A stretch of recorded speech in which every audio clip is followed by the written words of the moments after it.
Assalamualaikum warahmatullahi taala wabarakatuh.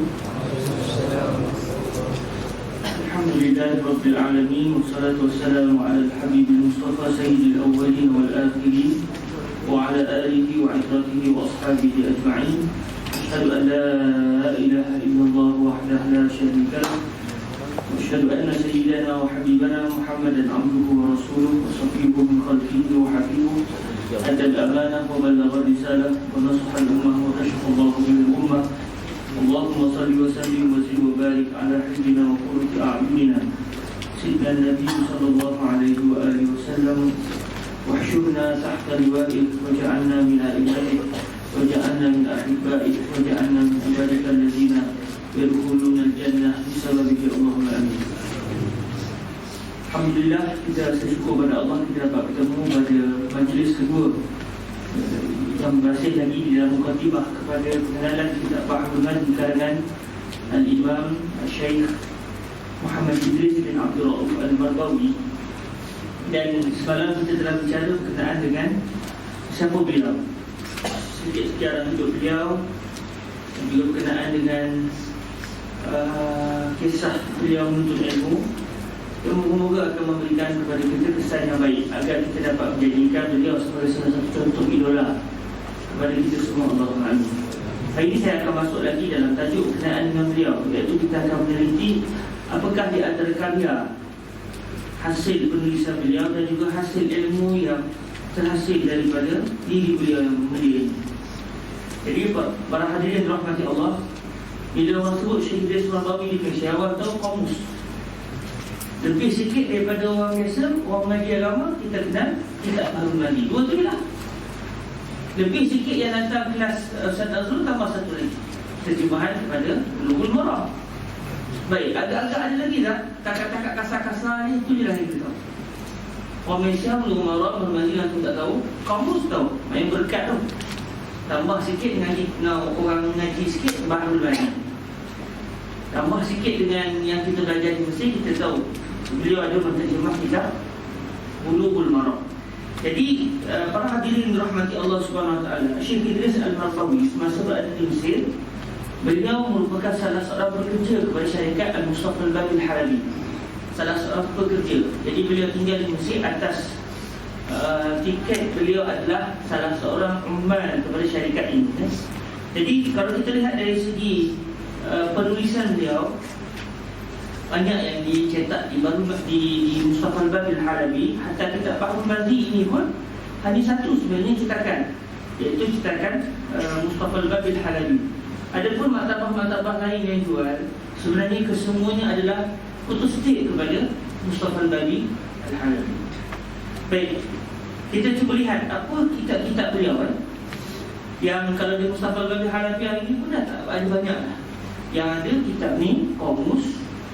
Dulu ada tafsir surah Yasin, sekarang tak tahu masih ada kitab. Saya cari itu tak ada. Dalam bidang tafsir, antara kitab beliau memiliki kitab-kitab dalam tafsir. Antaranya tafsir Quran Al-Marbawi. Jadi saya sini tak pernah jatuh ada Ustaz Syuh ataupun Ustaz Nazrul Najah, Wallahualam. Lepas tu tafsir Nurul Yaqin, tafsir surah Yasin yang diterjemahkan daripada tafsir Fathul Qadir. Ini di antara hasil tangan Syekh Idris Al-Marbawi. Beliau ada tafsir Juz'u Amma, tafsir surah Al-Fatihah. Beliau ada kitab Quran berkandung makna. Ini di antara kitab-kitab tulisan beliau.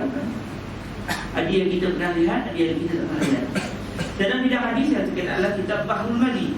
Dan beliau juga ada kita tahu terjemahan kepada Bulughul Maram. Beliau ada kitab, satu nama kitab Idaman Guru. Idaman Guru. Hadis yang ada dalam kitab Idaman Guru ini adalah hadis-hadis yang dipilih daripada Sahih Al-Bukhari juga Muslim. Berapa jilid tuan-tuan? 2 jilid. Setakat saya tak ada kitab ni. Cuma pada Ustaz Khalid Abdul Rahman ada kitab, iaitu orang salah seorang ahli keluarga beliau, dia ada kitab Idaman Guru. Itu dalam bidang hadis. Dalam bidang tauhid, beliau ada kitab nama Punca Agama. Dan cerita yang para hadirin rahmati Allah, ini hasil tangan yang dihasilkan beliau. Dan walaupun beliau tak ada murid, beliau tidak terkenal, akhir-akhir je Allah lahirkan Walaupun kitab beliau tersebar luas, kamus beliau digunakan pakai oleh seluruh pelajar ketika itu, namun beliau tidak dikenali. Akhirnya Allah Ta'ala yang angkat beliau. Tapi walau tak dikenali, namanya dikenali sebagai seorang penulis. Facebook banyak juga tulis dari Facebook kan. Dengan Ustaz Nazrul mengajar pun untuk main Facebook kan. Kalau kram nanti kita bakal sekali baru kita tahu. Banyak dia belakang. Ustaz Nazrul tengah main, dia buka ni saya. Kona. Pasal macam tak lempak kan, tapi tak boleh lah. Dalam majlis yang begitu mungkin dia belajar bawah. Dalam bidang fiqh sebagai contoh, beliau ada kitab namanya Asas Islam pada bicara mengambil wuduk dan sembahyang. Asas Islam pada bicara mengambil wuduk dan sembahyang. Beliau ada kitab nama Pati Hukum Ibadah. Maknanya beliau ni mutafaddi. Syekh Idris Al-Marbawi seorang yang mutafaddi. Dalam bidang hadis ada, dalam bidang fiqh ada, dalam bidang tafsir ada. Subhanallah. Dalam bidang perkamusan, kita tahu beliau ada kitab Kamus Al-Marbawi. Tapi ada lagi kamus-kamus yang lain yang kita tak pernah jumpa. Saya sendiri tak pernah jumpa kamus-kamus ni. Beliau ada Kamus Al-Jib, kamus poket. Setengah terjemahan kamus bukit tu, bukit, bukan bukit, poket. Al-Jib, kamus Jib. Beliau ada kitab Mu'jam Al-Kainat. Ini antara kitab yang elok kita cari. Beliau ada kitab namanya Perbendaharaan Ilmu, sebanyak 3 jilid. Yang Perbendaharaan Ilmu kitab beliau ni sampai 3 jilid. Kitab apa namanya Kamus Syekh Idris Al-Marbawi 1 jilid je, jadi sampai 3 jilid. Kitab Perbendaharaan Ilmu ni juga dikenali dengan nama Kamus Segala Ilmu. Ini di antara contoh-contoh kitab-kitab beliau. Dalam Temu Ramah majalah Utusan Kiblat yang dikeluarkan pada September 1980, ketika wakil majalah ini menemu ramah Syekh Idris Al-Marbawi, kata Syekh Idris Al-Marbawi ada banyak lagi kitab-kitab beliau yang dalam bentuk manuskrip tangan. Maknanya mungkin ada kitab-kitab beliau yang tak sampai begitu yang masih dalam manuskrip tangan. Antaranya Quran 30 juzuk. Maknanya beliau terjemah atau beliau huraian, wallahu a'lam. Kemudian ada kitab namanya Fahrasah 100,000 masalah. 100,000 masalah. Ini antara tulisan beliau yang mungkin masih lagi dalam, yang disebut masih lagi dalam bentuk manuskrip. Wallahu a'lam kemana manuskrip itu. Moga-moga satu hari nanti Allah rezekikan kita untuk melihat kitab-kitab yang mungkin kita jarang dengar. Itu dari bidang penulisan. Selain dari bidang penulisan, Syekh Idris Al-Marbawi di Mustafa Al-Bani Halabi, beliau juga merupakan salah seorang pentasheh kitab-kitab Melayu. Saya pergi ketika saya cuba untuk mengkaji sejarah hidup Syekh Idris Al-Marbawi, saya pergi ke maktabah Mustafa Al-Bani Halabi. Saya cek satu-satu kitab Melayu Jawi yang ada di maktabah tersebut. Dan saya tengok di belakang ada beberapa kitab yang disebut ditasheh oleh Syekh Idris Al-Marbawi. Antaranya contoh kitab Samirus Subyan li Ma'rifati Furudil A'yan karangan Syekh Hasanuddin bin Muhammad Maqsud bin Abi Bakr Ad-Dali As-Sumatrawi, dicetak pada 2 Rejab 1353, iaitu tahun 1934. Syekh Idris sampai 1920-an. Akhirnya berkuasa 10 tahun tu dah ada kitab yang ditasheh oleh beliau kan. Tashehnya maknanya bukan baca lah kali okey puati. Mesti beliau juga merujuk, mengkaji kitab ni ada masalah atau tidak. Ini beliau bukan semata-mata seorang penulis, bahkan beliau juga di antara pentasheh kepada kitab-kitab Jawi. Antaranya lagi kitab Al-Jawaqid wal Jawahir fi Uqubati Ahli Al-Kaba'ir yang diterjemahkan oleh Syekh Muhammad Ali bin Abdul Rashid bin Abdullah Al-Jawi Al-Qadi As-Sambawi, dicetak pada tahun 4 Zulhijjah 1354 Hijriah, iaitu bersamaan tahun 1936, pun juga ditasheh oleh beliau. Banyak lagi lah, contohnya kitab As-Siratul Mustaqim fi Fiqh Mazhab Syafi'i karangan Syekh Nuruddin Muhammad Jilani bin Ali bin Hasanji bin Muhammad Humaid bin Muhammad Hamid Ar-Raniri yang disebut oleh Ustaz Nazrul tadi kan. Tadi saya sebut Fansuri. As-Siratul Mustaqim karangan Syekh Nuruddin Ar-Raniri, salah seorang ulama Aceh. cetak pada tahun 11 Rabiul Akhir 1356, iaitu pada tahun 1937 Masihi. Juga ditasih oleh beliau. Banyak lagi lah. Tajul Muluk karangan Syekh Haji Ismail Aceh, yang merupakan antara Syekh Urwa Jawi yang terkenal yang dicatat dalam sejarah, juga ditasih oleh beliau.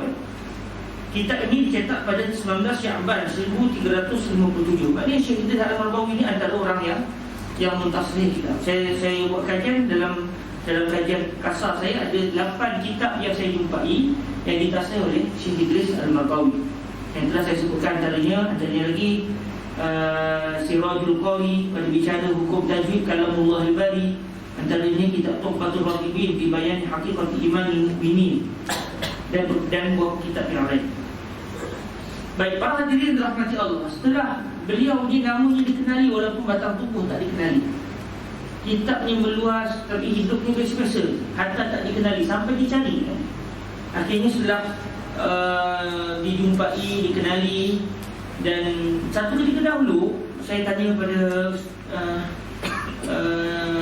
Dr. Haziq Hanafi, selepas daripada beliau dikenali, dijumpai, beliau hanya dipanggil untuk majlis-majlis untuk baca doa. Itu adalah kerugian orang abang-abang kita dulu, untuk nenek moyang kita yang di Azhar dulu lah. Dan diketahui dah, tapi hanya dipanggil dalam majlis-majlis untuk baca doa dekat persatuan. Tak dipanggil untuk mengajar dan sebagainya. Sama ada dipanggil tapi beliau sendiri tawaduk, tidak mahu mengajar, wallahualam. Tapi maknanya tak diambil istifadah yang baik satu ketika dahulu.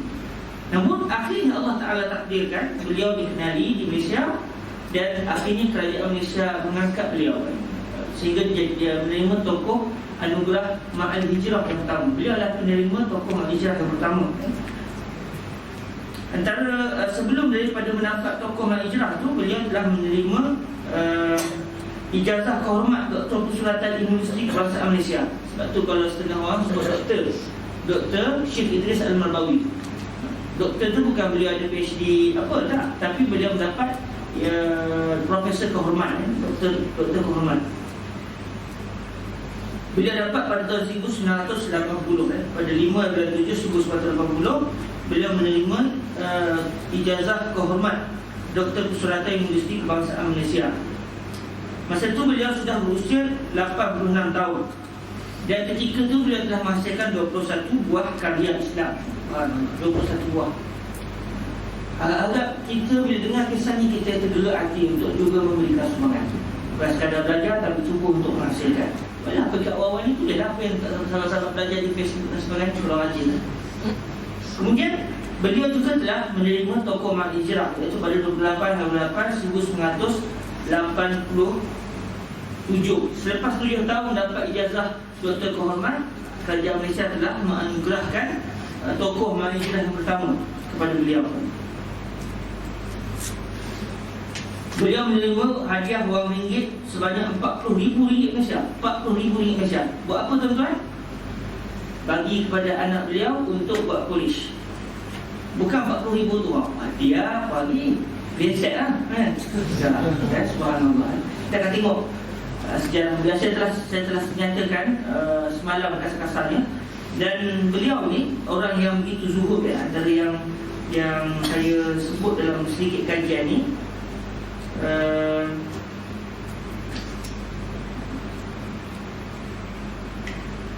Beliau telah menyerahkan wang ganjaran tokoh Ma'al Hijrah yang diperolehinya kepada anaknya, iaitu Dr. Ustazah Mariam, sebagai biaya untuk menumbuhkan sebuah kolej pengajian Islam yang dinamakan Kolej Idris Al-Marbawi di Ipoh Perak.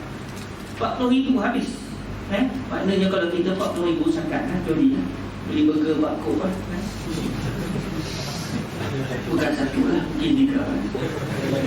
Jadi hari gitu. Dan ceritanya subhanallah, bila kita kenal, inilah terus, maka tak mustahil Allah angkat nama beliau. Tak mustahil Allah mengangkat nama beliau di atas sikap beliau yang begitu ikhlas dalam menuntut ilmu, dalam menyampaikan ilmu, dan tidak mengharapkan ganjaran. RM40,000 zaman tu, bukan RM40,000 ringgit Malaysia dah jatuh ni. RM40,000 zaman tu besar tu kan. Memang mau dekat 80,000 untuk 100,000 mungkin zaman kita hari. Ini harga barang yang tak semahal hari ini, yang GST tak ada lagi masa tu. Jadi antaranya lagi beliau menerima pingat ahli mahkota Perak oleh Sultan Perak. Syekh Muhammad Idris pernah terima anugerah pingat ahli mahkota Perak oleh Sultan Perak sendiri, iaitu ketika itu Mulia Mahmulia Seri Paduka Baginda Yang Pertua Agong Sultan Azlan Mahmudi Shah meninggal baru inilah sempena hari keputeraan beliau, iaitu pada 19/4/1984. Banyaklah antara beberapa tempat juga telah mengangkat beliau selepas beliau dikenali batang tubuhnya, walaupun telah dikenali nama dari segi penulisan. Syekh Idris Al-Marbawi meninggal dunia pada hari Jumaat 13 Rabiul Awal. Mari kita ingat 12 Rabiul Awal Rasulullah, 13 Rabiul Awal Syekh Idris meninggal pada tahun 1410 Hijriah. Kalau pergi ke makam Syekh Idris Al-Marbawi di Kampung Lubuk Merbau, tengok di batu nisan ditulis 13 Rabiul Awal 1409. Main tarikh silap sikit di batu nisan. Dia meninggal setahun lebih awal.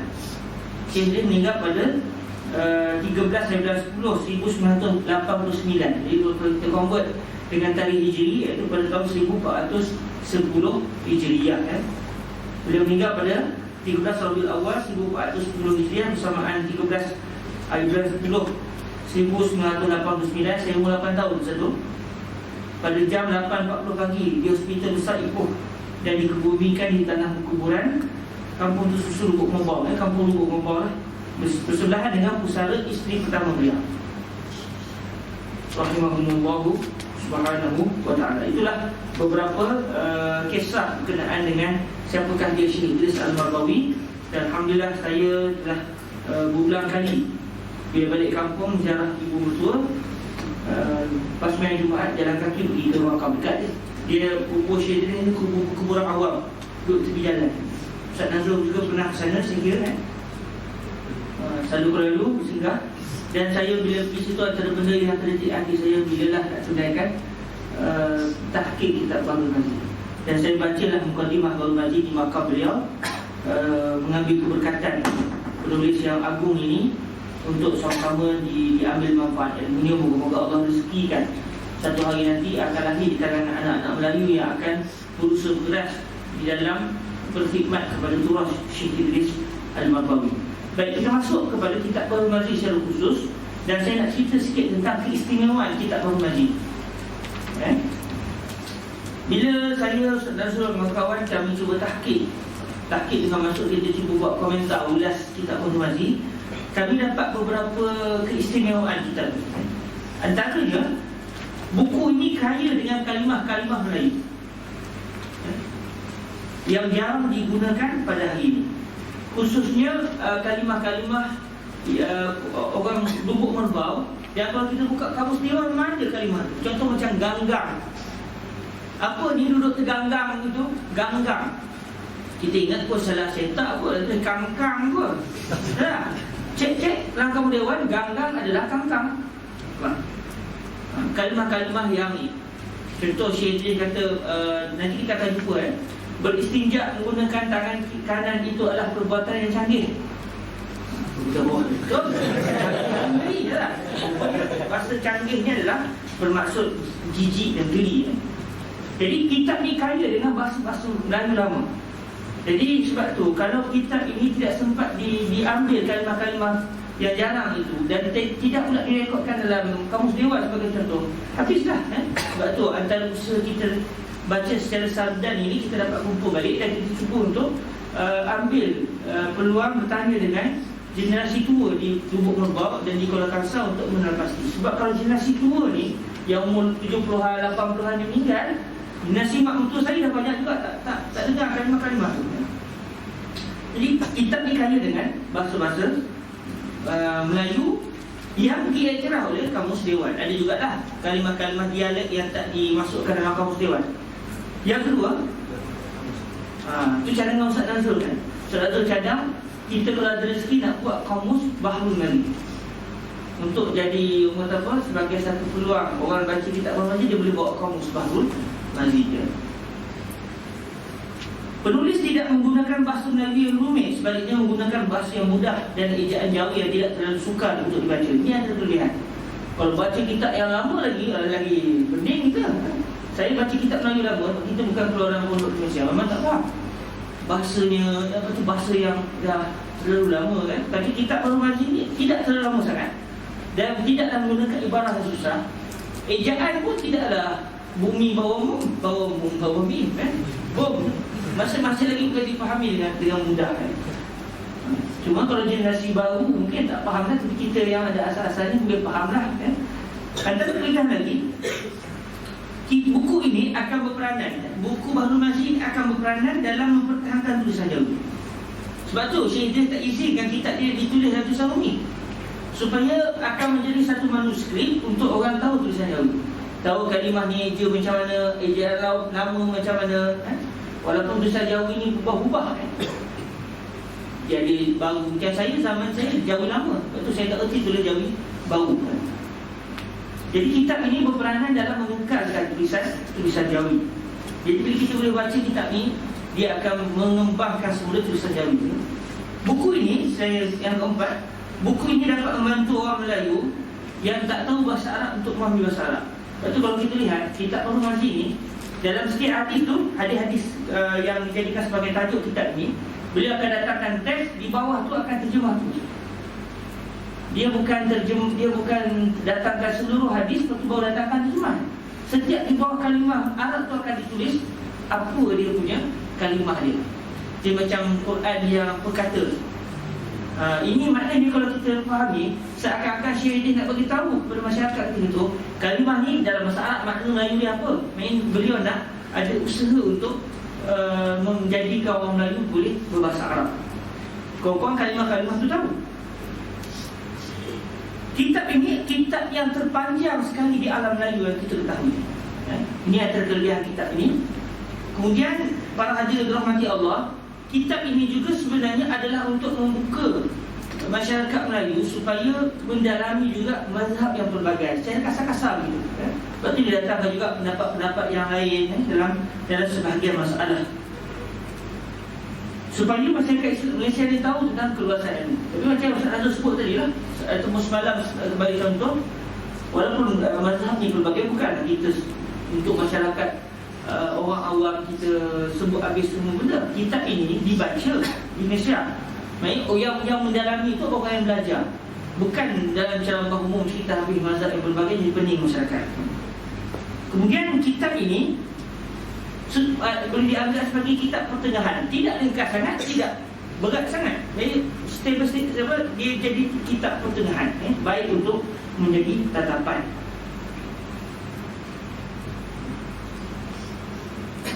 Kitab ini, selain itu kelebihan saya rasa kitab ini dia mencabar kita sebenarnya.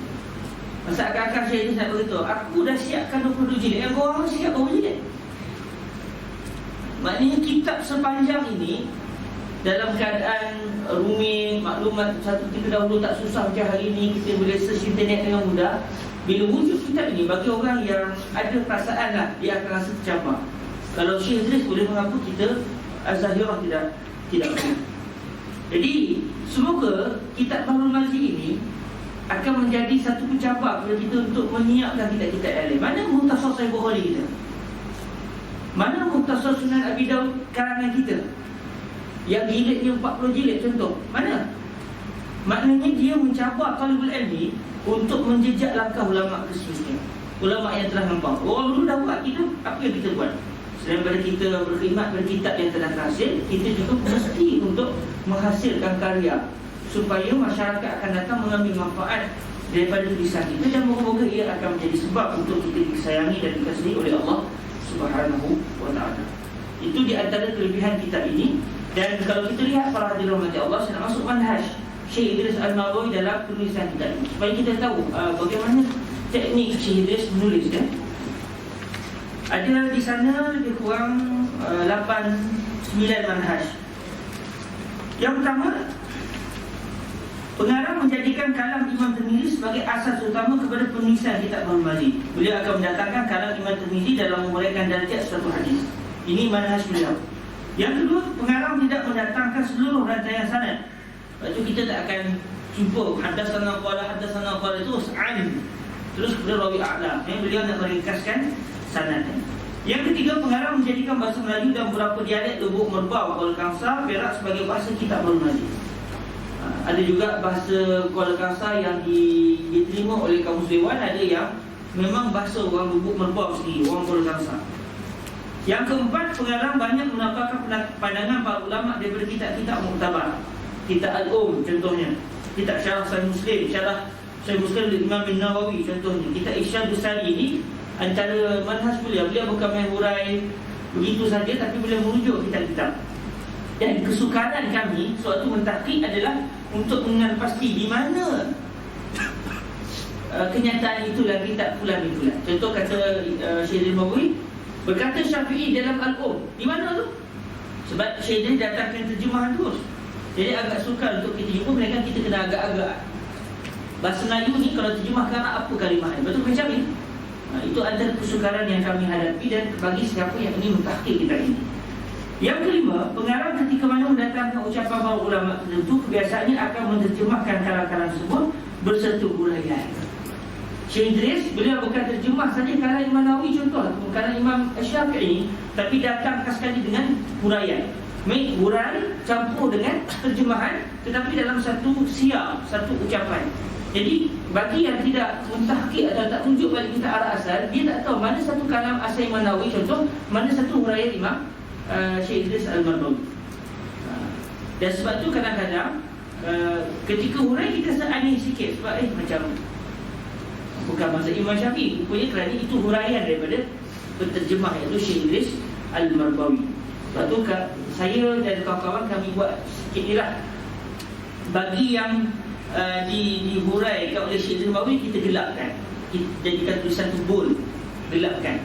Bagi yang memang kalam asal, kita tidak gelapkan, supaya orang tahu ini daripada Syekh Idris. Yang ni memang terjemahan daripada kalam asal.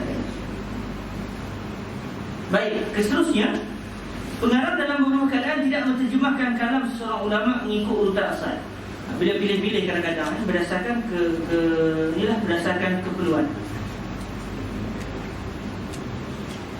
Baik, antaranya lagi para hadirin yang dirahmati Allah Subhanahu Wa Taala, kadang-kadang pengarang memasukkan kalimah-kalimah Arab. Kita yang belajar bahasa Arab okeylah, tapi yang tak belajar bahasa Arab mungkin dia akan jadi terkejut, ni kalimah ni maknanya apa.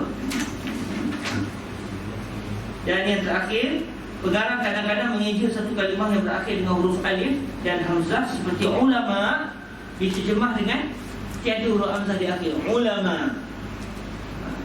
Itu memang kalau kita lihat memang antara qiraat dalam bahasa Arab itu sendiri. Itu di antara contohlah dalam manuskrip ulama-ulama silam memang biasa kita akan jumpa kalimah ulama ain lam alif. Jadi mungkin orang kata apa ni eja tak betul, tak, dia tak betul, dia tak tahu bagaimana tulisan masyayikh tersebut.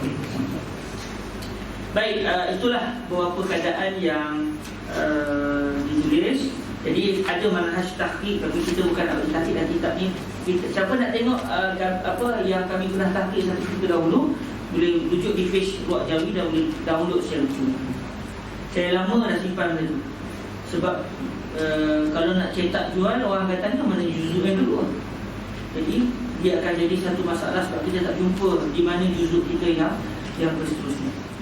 Jadi alhamdulillah dengan majlis ini kita keluarkan dulu, moga-moga dengan harapan satu hari nanti akan ada lagi gerakan menterjemah mentahqiq kitab Bahrul Mazi sehinggalah selesai. Saya jangka kalau betul-betul tahqiq Bahrul Mazi 44 jilid atau 40 jilid begitu. Sebab kita akan mendatangkan nota kaki dan memudahkan kalimah yang tak faham kita buat huraian dan sebagainya. Baik, insyaAllah kita ambil beberapa kesempatan hari ini untuk kita baca terus kitab Bahrul Mazi. Semoga Allah SWT memberkati majlis kita pada hari ini. Bismillahirrahmanirrahim. Alhamdulillahirabbil alamin. Wa sallallahu ala sayyidina wa maulana Muhammadin wa ala alihi wa sahbihi ajma'in.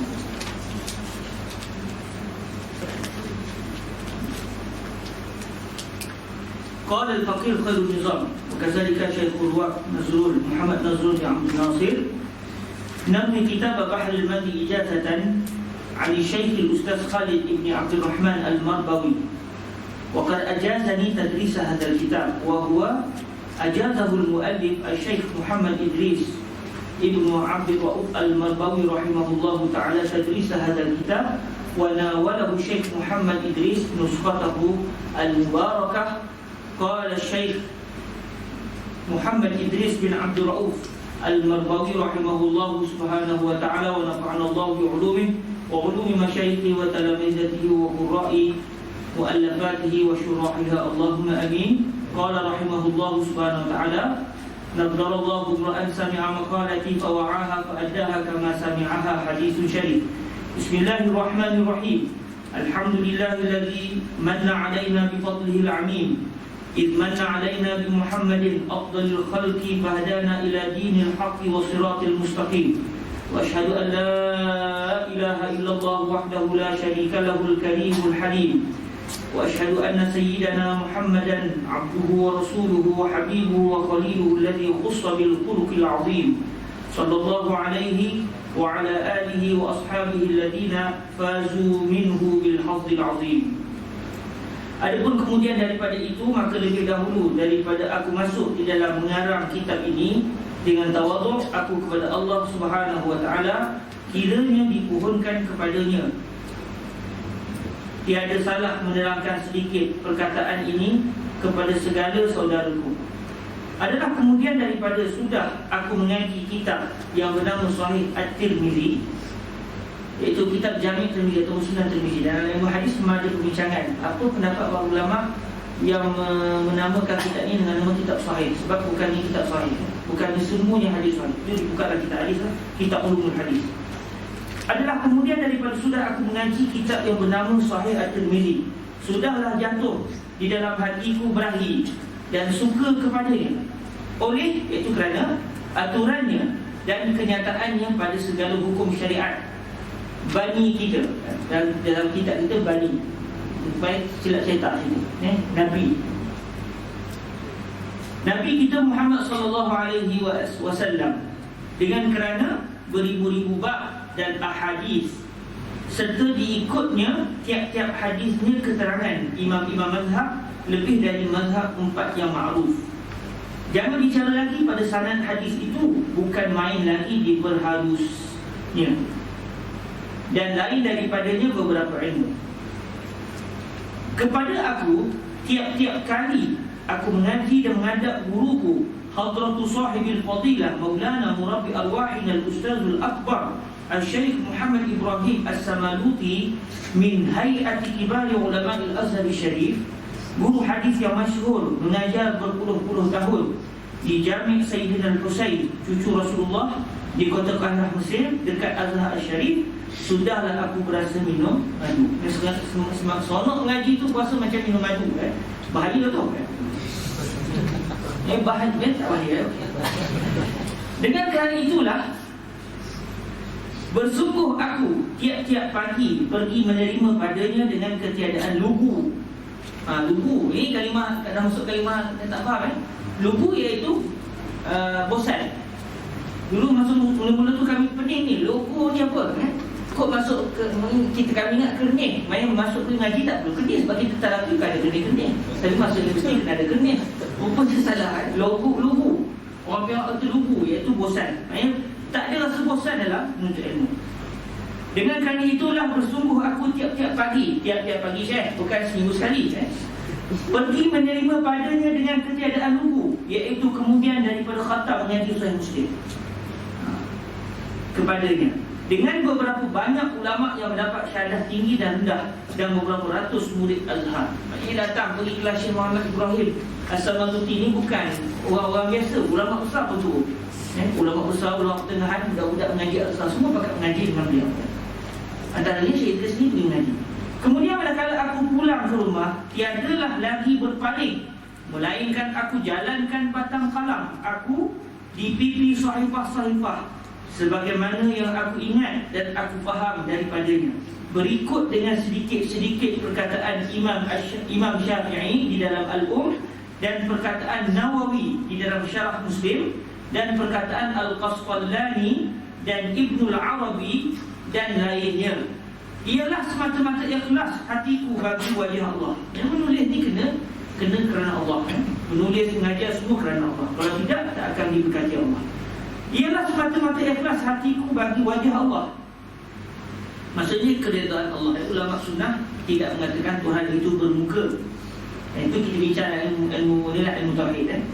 Ialah semata-mata ikhlas hatiku bagi wajah Allah kerana mensiarkan, iaitu menyiarkan, mensiarkan, iaitu menyiarkan, menghebahkan, kerana mensiarkan hadis Rasulullah sallallahu alaihi wasallam dan meninggikan kalimatullah hiyal ulia kepada segala saudaraku yang tiada tahu di dalam bahasa Arab, dan dipohonkan pada Allah kiranya manfaat bagi umum umat Muhammad sallallahu alaihi wasallam, dan harapkan jadi pertaruhan di sisi Allah bagi hari akhirat, dan kiranya tiadalah ia hujah ke atasku di sana.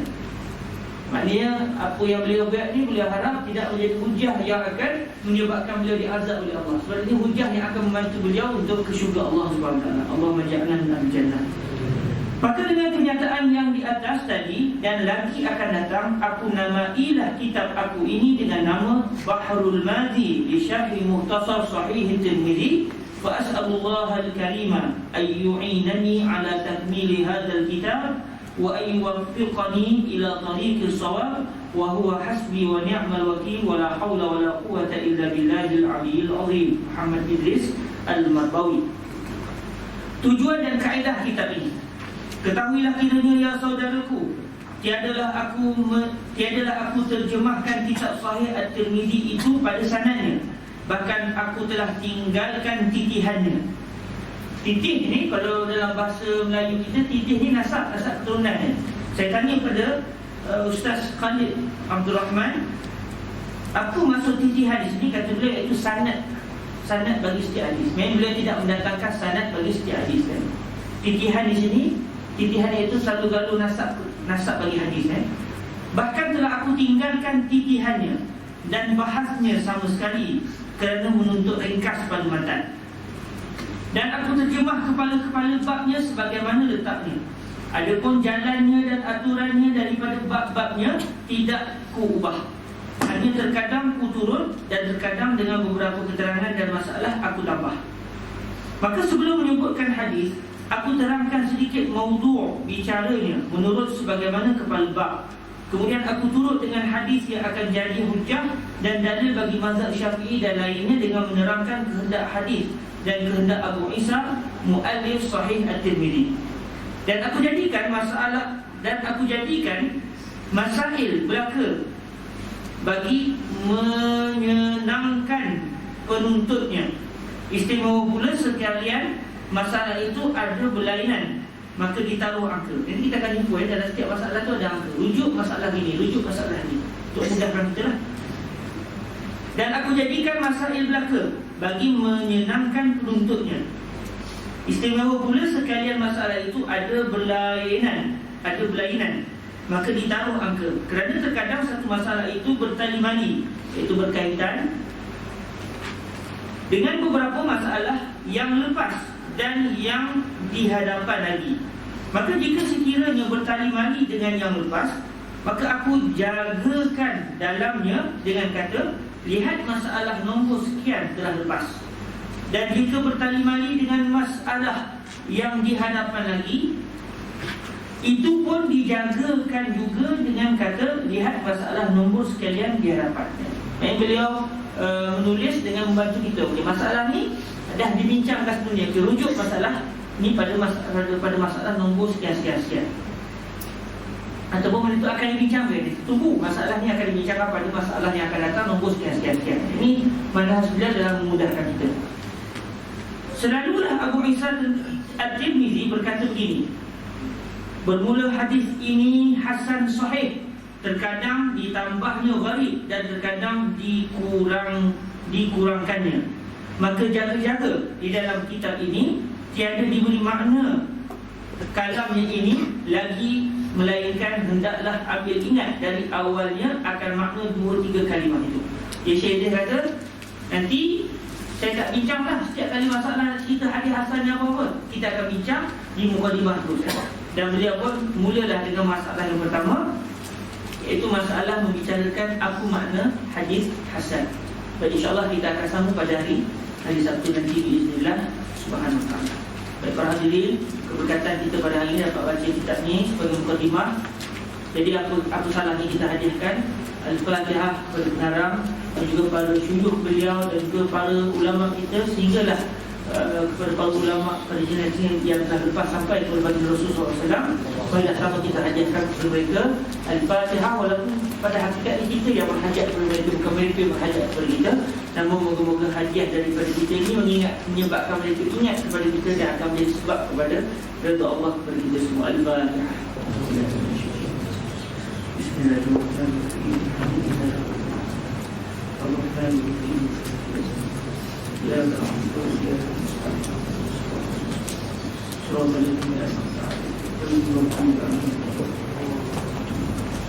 Alhamdulillah, saya kira sekarang kita tahu nanti kita akan jumpa lagi. Dan ketika baca, kalau saya baca silap, betulkan terus tak ada masalah, betulkan terus supaya kita dapat baca kitab ini secara betul, tidak tertinggal, tidak tertambah, tidak terkurang. Bismillah. Moga-moga ada rezeki tahun depan kita akan khatam keseluruhan kitab ini bismillah. Dan saya tidak menghurai cuma awal-awal ni mungkinlah ada senar-senar sikit kita hurai, tapi ujung-ujung nanti kita akan baca secara sadar ni. Mungkin tuan-tuan akan tension, apa ni masalah tak faham. Bagus tension, kita tahu kenapa kita nak tension. Ada orang dia tak tension langsung, dia tak tahu dia nak tension apa, sebab dia tak struggle lah. Dia pun tak tahu, dia tak tahu apa. Jadi kita satu nikmat, kita tahu kita tak tahu apa dan kita tension. Cuma kalau kita tension, ubati tension itu dengan merujuk masalah itu, bukan tension lah gelap tu itu memang ubat tension yang bermasalah. Okay, sekarang dahulu rasanya saya kita berpada setakat ini. InsyaAllah kita akan sambung pada pertemuan yang mendatang. Allahumma salli afdal salatin ala as'adi makhluqatika sayyidina Muhammadin wa ala alihi wa sahbihi wa sallim adada ma'lumatika wa midada kalimatika kullama dhakaraka dhakiruna wa ghafala an dhikrihil ghafilun. Allahumma salli afdal salatin ala as'adi makhluqatika sayyidina Muhammadin wa ala alihi wa sahbihi wa sallim adada ma'lumatika wa midada kalimatika kullama dhakaraka dhakiruna wa ghafala an dhikrihil ghafilun. Allahumma salli afdal salatin ala as'adi makhluqatika sayyidina Muhammadin wa ala alihi wa sahbihi wa sallim adada ma'lumatika wa midada kalimatika kullama dhakaraka dhakiruna wa ghafala an dhikrihil ghafilun. Allahumma taqabbal minna ma 'amilnahu ya arhamar rahimin waj'al thawaba ma fa'alnahu fi hadha as-salah hadiyatan minna wasilatan li mu'allif kitab li masyayikhihi ila sayyidina Nabi sallallahu alaihi wa alihi wasallam waj'alna min ibadika alladziina daiman ma'a ahadits Rasulillah sallallahu alaihi wa alihi wasallam. Rabbana atina fid dunya hasanah wa fil akhirati hasanah wa qina adzabannar. Sallallahu ala sayyidina wa maulana Muhammadin wa ala alihi wa sahbihi wa sallam. Walhamdulillahi rabbil alamin. Taqabbalallahu minkum. Wassalamu alaikum warahmatullahi wabarakatuh.